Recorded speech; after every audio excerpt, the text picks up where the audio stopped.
Okay, so I'm back. I'm gonna check the or the dough and see where we are in the process of rising.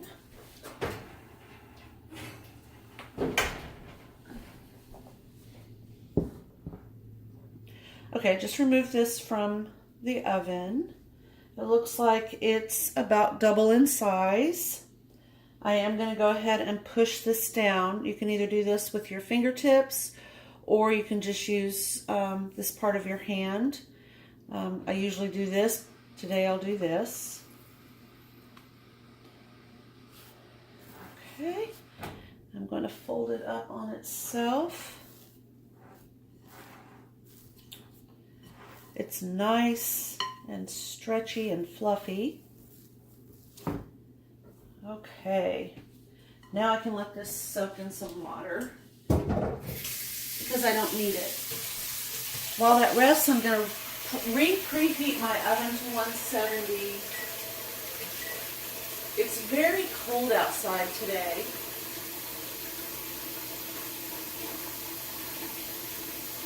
And while we're not in that polar vortex, it's late January 2019.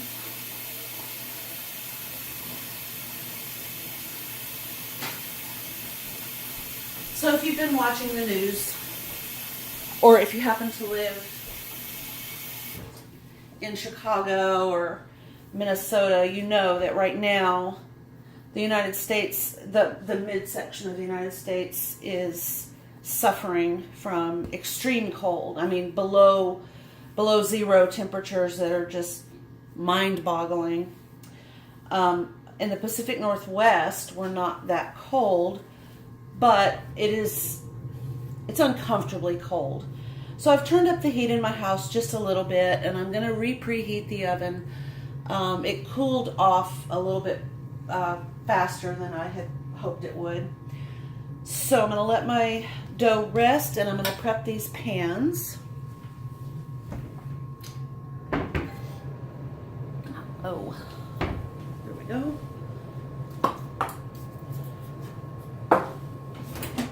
I usually do this over the dishwasher. I open up my dishwasher if it doesn't have clean dishes in it.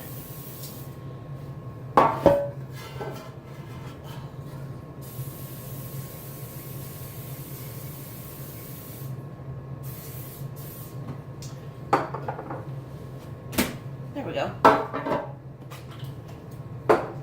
Okay, so I have a few pieces of that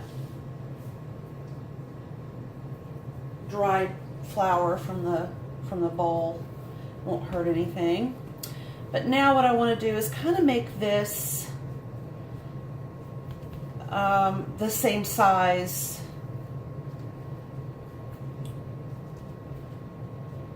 like this. And then I usually just use my pizza wheel to cut it in half. And I never get it exactly right, so I don't worry about it. All right, now I'm going to flatten this out.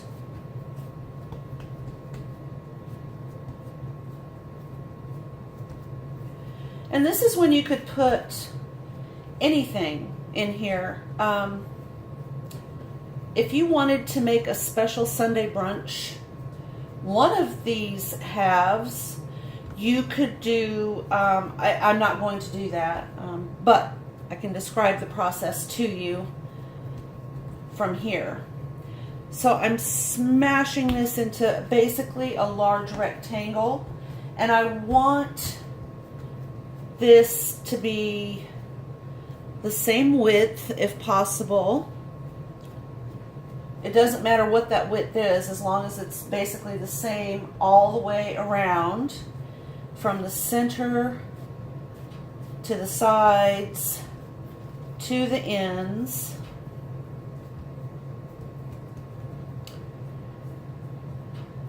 Okay, so if you were having a Sunday brunch or something you wanted to make two different loaves of bread or two different things to take, right here is where you could take a mixture of white sugar and ground cinnamon with a hint of nutmeg and blend that up in a quantity that is enough to cover this area. You want to leave about a finger's width around, all the way around, with nothing. But the process is you would brush this with some melted butter, and then to that melted butter surface you would sprinkle cinnamon and ground nutmeg mixed with white sugar in the portion that you prefer. If you like it to taste really heavily cinnamony, you know, you could put a little bit more cinnamon to the sugar. Otherwise, you know, make it about 50-50. And then you're going to roll this up from the short end. And I would definitely make it a little bit wider than this. You know, spread this out. And then you would roll it up and then take some sewing thread or some dental floss, not the minted type.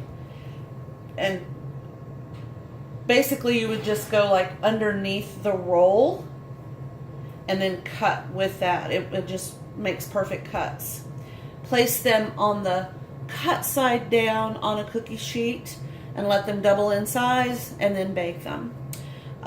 The other thing you can do is use olive oil to cover this surface, and then a mixture of finely chopped olives, black olives, some herbs that you particularly like.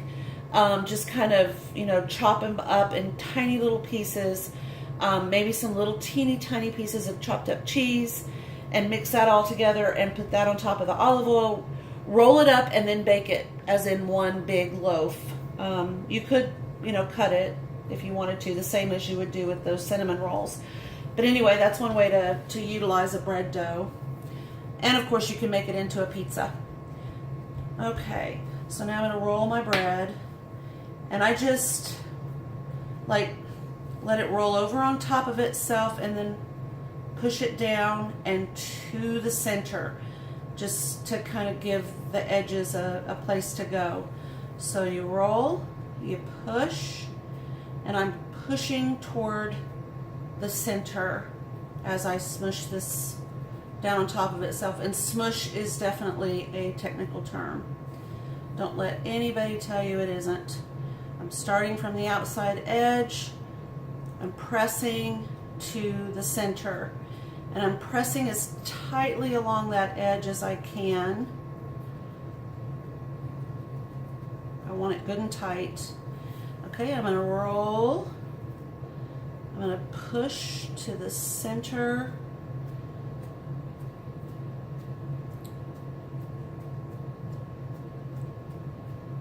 I want this nice and tight. Spread that out more square.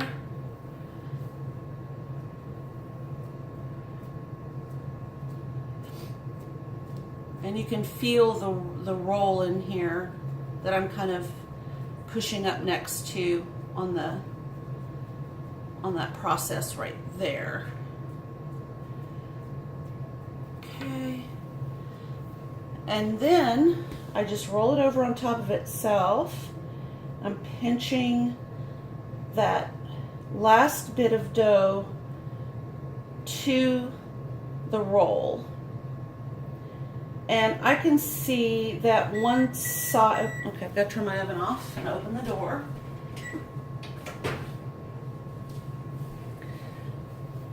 This side is clearly a little bit wider than this side. So I'm going to spend a little bit of time with some cosmetic shaping. And that basically is just involving the process of trying to get it all even. It likely will bake a little bit fatter on this end. That's fine with me. I'm not entering this in a bread baking contest. I might start over if I were, but I'm not. Okay, so that's pretty even. There's a little bit less width up here than there is back here, but it's not insanely different. So now I'm just going to scoop it up and put it in my bread pan. So there it is. Okay. Now I will work on the second piece of dough.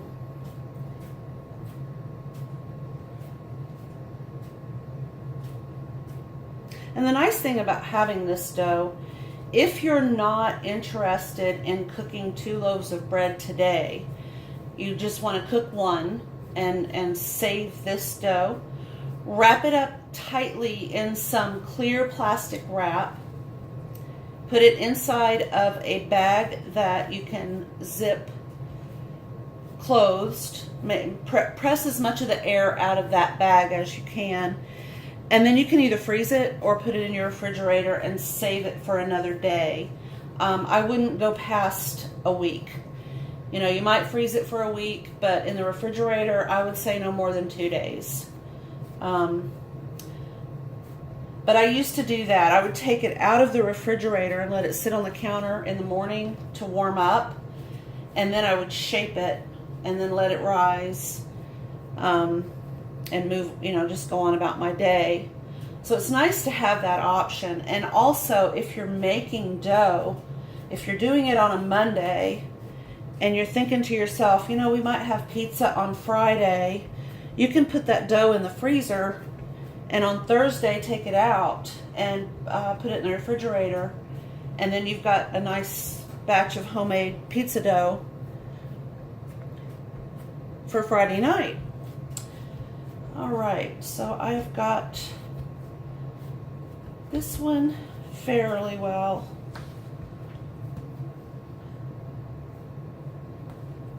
set up for a loaf of bread.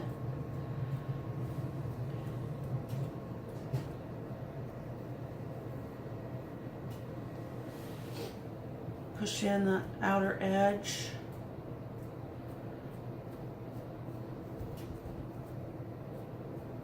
Everybody kind of develops their own method of creating their dough, their loaf. You can even do a round loaf of bread is fun to do.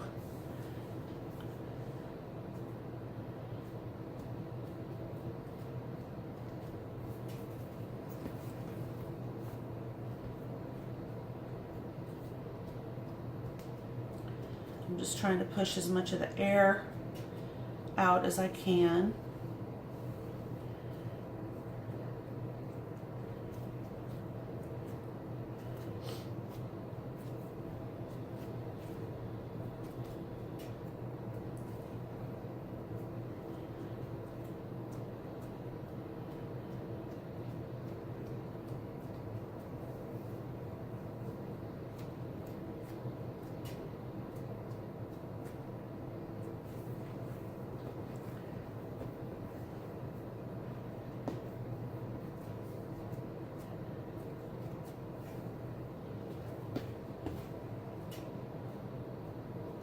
Okay, just pinch that final little edge to the rolled up edges.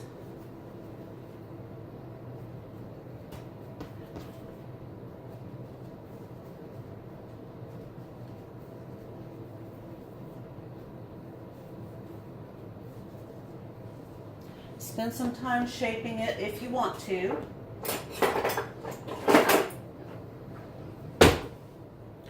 Okay, I'm going to cut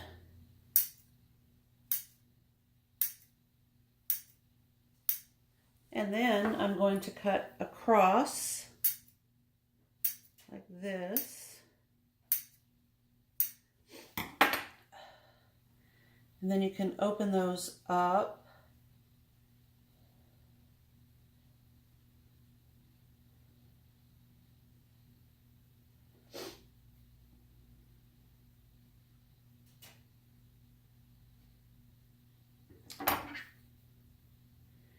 And cut in between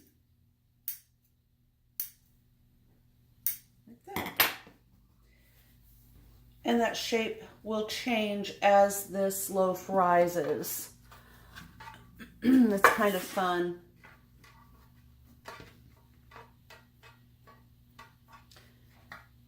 Alrighty.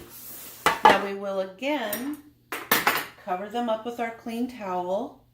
Make sure that the oven isn't too hot. Oh, it's perfect.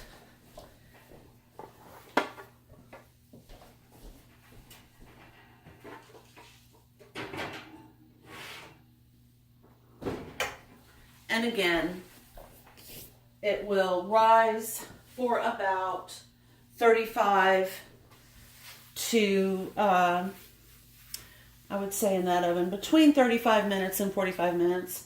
The gold medal white bread recipe says at the second rise, it is, let's see, so you divide it in half, flatten it, roll it, seal the ends under, place seam side down in the pan, cover with a cover, and then 35 to 50 minutes until the dough has doubled in size. Okay, so between 35 and 50 minutes, and that's about right at this juncture. Now, at this point, you're done shaping those 2 loaves of bread. So if you feel the need to take a cleanser and wipe your countertops down, this would be an appropriate time to do that. Keep in mind that flour is a raw product and should not be eaten raw. And if you're concerned about raw food in your kitchen, then it would be a good idea to wipe down your countertops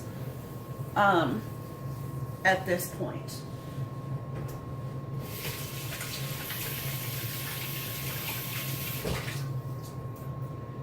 Alrighty, I will meet you back here when it's time to bake the loaves.